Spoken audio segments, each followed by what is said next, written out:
It was a normal night, nothing special at all. I was 24, driving across the country to visit my brother after a long week at work. I had made this trip before, and I knew most of the highways by heart. The roads were quiet, the sky was clear, and I felt relaxed in that steady, late-night way you feel when the world around you has gone to sleep. I wasn't rushing. I wasn't stressed. I was just driving. I had stopped earlier for food, filled up my tank, and set my GPS for another 3 hours before I planned to rest. Everything felt routine. My car hummed along the empty stretch of road, and I even rolled the window down a little to let the cold air keep me awake. The radio played softly, just low enough so I could think. The kind of normal trip where nothing unusual is supposed to happen. I remember checking the time. It was just after midnight. The highway was straight, with only a few miles of forest on each side. No towns, no traffic, no signs of anything but long asphalt and darkness. I'd driven roads like this dozens of times, and they never bothered me. If anything, I liked them. It felt peaceful being out there alone. Most people would probably say it felt isolated, maybe even creepy, but to me it was familiar. I wasn't thinking about danger. I wasn't thinking about anything except how long it would take until I reached the next rest stop. My phone was charging. My coffee was still warm. Everything felt completely normal. But then I noticed something.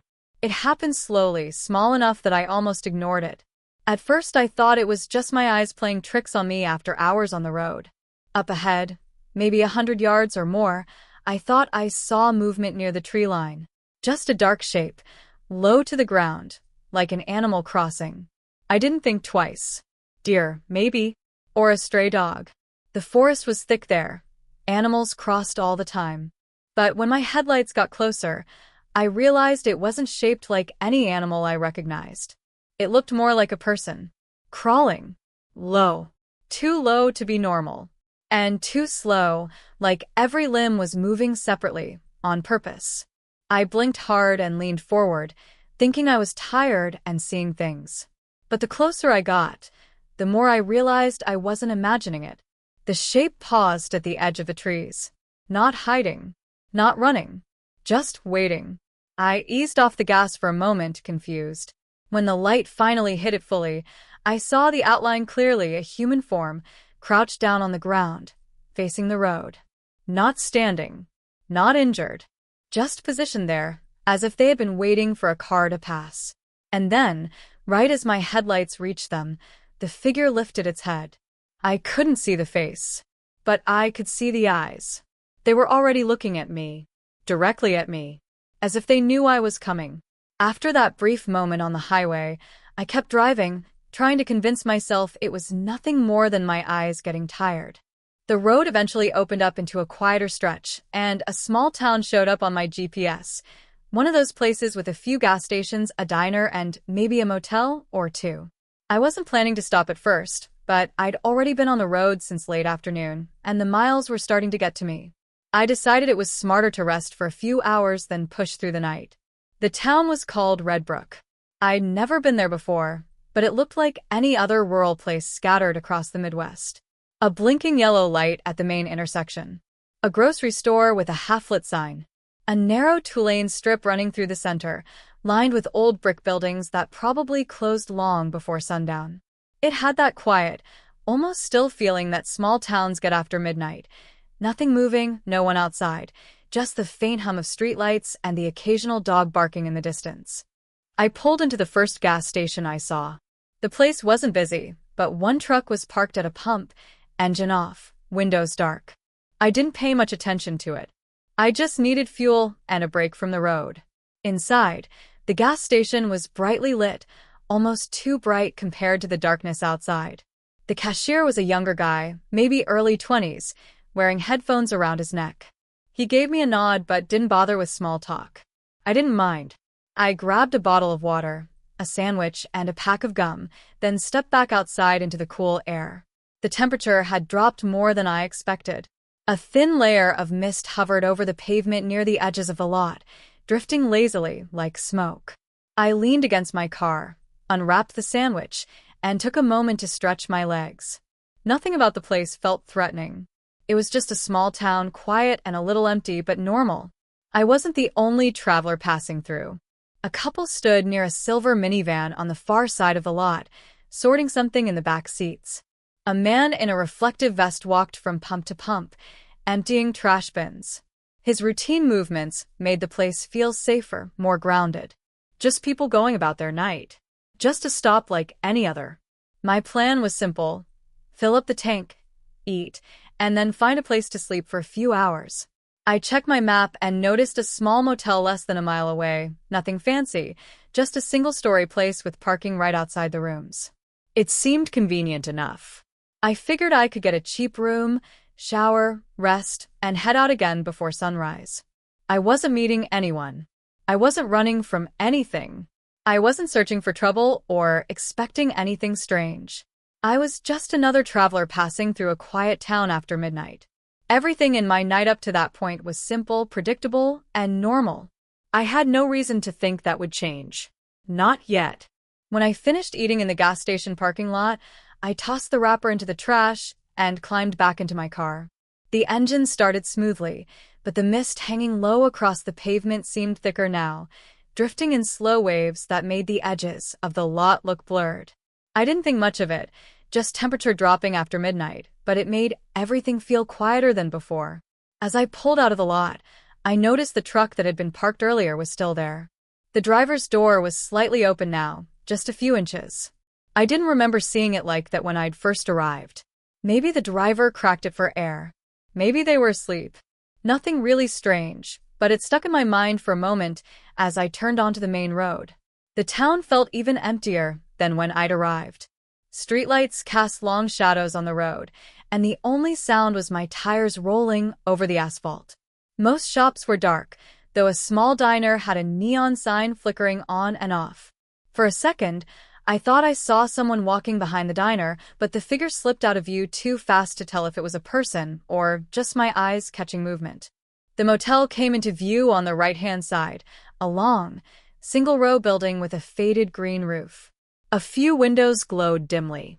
The office light was on. I pulled into the lot, parked near the front, and stepped out. The air felt colder here, quiet in a way that made me more aware of my own footsteps. Inside the office, an older man sat behind the counter reading a newspaper. He looked tired but friendly enough. I checked in, got my key, and walked back outside. As I crossed the lot toward my room, something caught my attention. A light tap, like a pebble hitting pavement. I stopped and listened. Nothing else followed. The sound could have come from anything, but the feeling it left lingered a second too long. When I reached my door, I noticed the curtain inside the window was slightly parted. Just a thin gap, as if someone had peeked through earlier.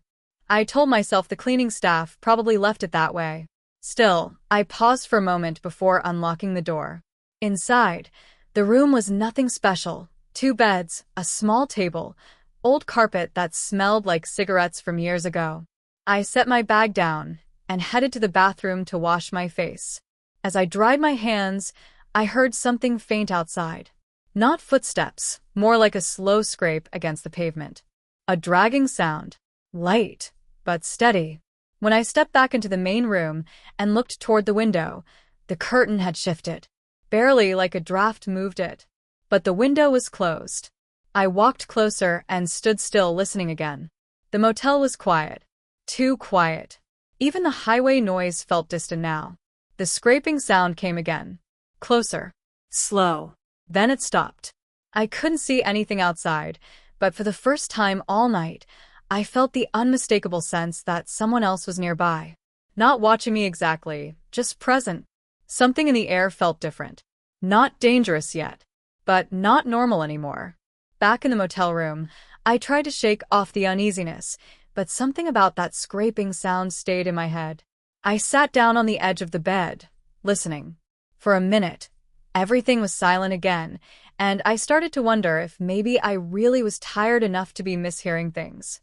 Long drives and late hours can mess with your senses. That's what I told myself. Still, I didn't turn on the TV. I didn't unpack my bag. I kept my shoes on. A faint thud came from outside. Not right at my room, but close, maybe a few doors down. Then another one. Slow, spaced apart, like someone dragging their feet along the walkway. I stood up, moved closer to the peephole, and looked through it. The walkway was empty, but the sound didn't stop. It was underneath me now, as if someone was walking through the thin patch of gravel between the building and the back fence. I went to the window and lifted the curtain an inch. There was nothing there but the dumpsters and a dim pool of yellow light hitting the ground. Still, that dragging noise continued, steady and patient, like whoever it was didn't care if they were heard. Or maybe they wanted to be. I stepped back from the window and locked the bathroom door behind me, even though I knew it didn't help anything. I splashed water on my face, trying to calm myself down, but the second I turned the faucet off, I heard a tapping sound from the room. Not the door. Not the floor. The window. 3 taps. Soft, but clear. My stomach felt tight. I walked out slowly, staying close to the wall, and stopped just short of the window. The curtain swayed a tiny bit, like someone had brushed against the glass. I didn't move. I didn't breathe. Then something shifted outside. A shadow. The silhouette of a head leaning near the window, just tall enough to cast a shape across the curtain. Someone was right there. I backed up again, keeping my eyes on that shape. It didn't leave. It didn't speak. It just stayed close enough that I could see its outline in the thin motel fabric separating us. Every few seconds, it shifted a little, like the person was adjusting their stance or leaning closer to look inside. My phone buzzed with a low battery alert, the sound unnaturally loud in the quiet room. Immediately, the silhouette froze. Like they'd heard it. Like they were listening to me react. I stepped backward until my legs hit the bed. I reached for the lamp on the nightstand and unplugged it quietly, holding it like a bat. My hands were sweating. I had the feeling that if I made one wrong sound, one sudden move, the person outside would try the door. Another soft scrape passed along the length of the wall, toward the door. Then the silhouette shifted away from the window entirely. The next sound was worse. A light push on the door. A thumb testing the lock. Slow, cautious pressure. Someone trying to feel how secure it was. The door didn't open, but the message was clear. Whoever was outside wasn't passing through. They already knew which room I was in. And they weren't leaving. The moment the pressure on the door stopped, the room felt impossibly quiet, like the whole building was holding its breath with me. I didn't move for several seconds. I kept the unplugged lamp gripped in my hand, waiting for another sound. For a moment, I actually hoped I had scared him off by making noise inside. But then I saw it. The doorknob turned. Not fast. Not aggressive. Just a slow, testing twist. The metal clicked lightly as it reached the locked position and stopped.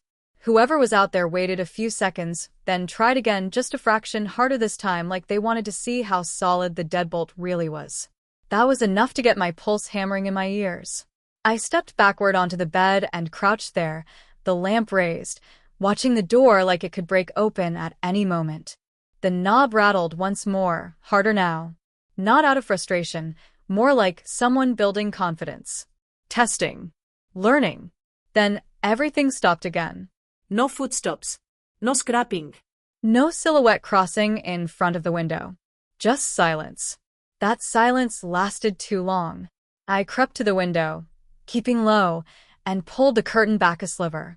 Nothing moved outside. The walkway looked empty, the lot still. But something felt off. Too still. Then I saw it. A shadow stretched across the far corner of the building, long and narrow, someone crouching low out of sight, hugging the edge of the wall. I couldn't see a face or details, but I could see posture. Someone waiting for me to look the wrong direction or make the wrong move. That's when I knew I couldn't stay in the room. The door wouldn't hold if he really wanted in, and the window was the only exit. I didn't like the idea of climbing out, but staying felt worse. I grabbed my bag, slung it over my shoulder, and lifted the window slowly. It squeaked halfway up, loud enough that I winced. The shadow on the wall shifted, just a small movement, but enough to tell me he heard it. I slid through the window as quietly as I could, dropping onto the pavement behind the building. The air was colder there, and the lot was darker. My heart thudded so hard I could feel it in my throat. I didn't stand up right away. I listened. Footsteps. Fast ones. rounding the corner on the other side of the building. He knew I wasn't inside anymore. I ducked behind a trash bin, crouching low, trying not to breathe too loudly. The footsteps reached my open window, and stopped there. I heard the frame being moved like he was checking how I got out. Then the footsteps continued, slower now, scanning the back lot. Coming closer. I waited until he was only a few steps away, then I ran. I sprinted across the lot toward the chain-link fence at the far end, my bag thumping against my side. Behind me, the footsteps broke into a run. He was chasing me outright now, no hesitation, no testing. I reached the fence, grabbed the top, and hauled myself over. My hand scraped against the metal, but I didn't stop. I dropped to the other side and stumbled into a patch of tall weeds behind the building. I didn't look back.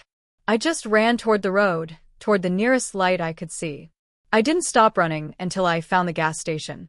I slammed my hand against the emergency phone on the wall, breath shaking, and called 911. I kept my eyes on the dark lot behind me, waiting for that figure to appear again. He didn't. Not until the police arrived. And by then, he was gone. I didn't stop running until my legs buckled under me. I collapsed against one of the bookshelves deeper in the archive, clutching my ribs, lungs burning. The lights above flickered like they were being smothered, each pulse shorter and weaker than the last. The air had grown colder, so cold it felt not like winter, but like something was pulling the warmth out of the room itself. I forced myself to look back down the dark aisle I'd just sprinted through. Nothing. No shape. No shadow. No crawling limbs. But the absence didn't comfort me. It was worse. Much worse. Because I knew it hadn't left. It was waiting. My eyes caught movement, just a flutter, near the floor. A sheet of paper sliding gently out from a toppled stack, drifting toward my feet. At first, I thought it was just displaced by my running, or maybe by a draft. But as it settled, I felt my stomach twist violently. It was my own handwriting. Shaky, slanted, written with the same black ink pen I'd used earlier that day. The page was torn from a notebook I had never brought with me. I bent down, hands trembling so badly the paper rustled like dry leaves. The words on it were smeared, but readable. I hear it behind me. It wants me to remember. I stared at it, barely able to breathe. I hadn't written this. I couldn't have. I had never seen this page in my life. Another sheet slid across the floor behind me, then another, and another. A dozen pages whispering against the ground, forming a crooked trail deeper into the archive. My pulse hammered in my ears as I moved toward them, drawn by something between terror and a horrible inevitability. The last page in the trail wasn't handwritten. It was a photograph. My throat closed. My legs went numb. It was a picture of me, standing exactly where I was standing now, inside this same aisle, my face pale, eyes wide, looking over my shoulder at something I couldn't see in the picture. The timestamp in the corner showed today's date, but the time was 10 minutes in the foot. I dropped the photo. It fluttered to the floor face up, frozen in that impossible future, that impossible moment. The lights overhead gave a long, dying groan. The shelves to my left rattled violently. Then I heard the whisper again, closer than ever, right against my ear this time. You came back. You always come back. A cold realization sliced through me. This wasn't the first time I'd been here. Not the first night. Not the first chase. Not the first escape attempt. The pages weren't predictions. They were remnants. Pieces of the last time. Or the time before that. Or the dozens, hundreds of times I had run through these aisles, dying or disappearing or being taken by whatever stalked this place. This archive wasn't a building. It was a loop. A trap. A cycle that reset every time I reached this point. And the thing hunting me, the thing that mimicked voices, the thing that knew my steps before I took them, it wasn't following me. It was resetting me. Because it needed me here. Because I was part of the archive. And the worst part, the realization that hollowed me out completely, was this. The creature wasn't the anomaly. I was. I stood frozen as the truth settled over me like a burial shroud. The archive wasn't just holding memories, it was feeding on them. On me. Every loop, every return, every fragment of myself scattered across the aisles. I wasn't escaping the creature. I was sustaining it. The temperature plummeted again. My breath fogged in front of me, thick and slow, hanging in the air far longer than it should, as if time itself hesitated. The shelves around me groaned, not from age, but like something enormous was far behind them, pushing outward, eager to break through. I staggered backward, my heels striking the fallen photograph. It slid with a small skittering whisper. The timestamp still mocked me from a corner, minutes ahead. Minutes before whatever was coming finally arrived. Or returned. I dropped the photo. It fluttered to the floor face up. My mind raced. If this was all a loop, had I ever made it past this point? Had I ever found an exit? Or had this always been the moment the cycle snapped shut?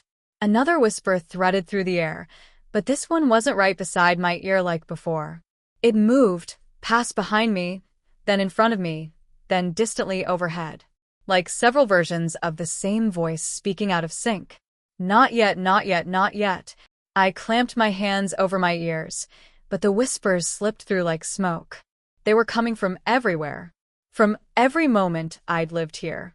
From every version of me still trapped between the shelves. A faint glow flickered between the rows. Paper. Dozens of sheets, lifting off the floor as if weightless.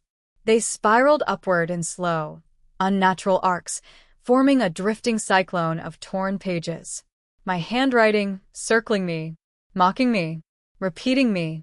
One page drifted close enough for me to read the words scrawled across it. Stop running. Another page spun by, catching the dying light. It's already behind you. My throat tightened. I refused to look. I couldn't look. The lights at the end of the aisle went dark, one after another, snuffed out as if swallowed by something moving toward me. Each blackout was a footstep. Not on the floor, through the air itself. I backed away, pulse jackhammering, but the aisle behind me had changed. The shelves no longer aligned.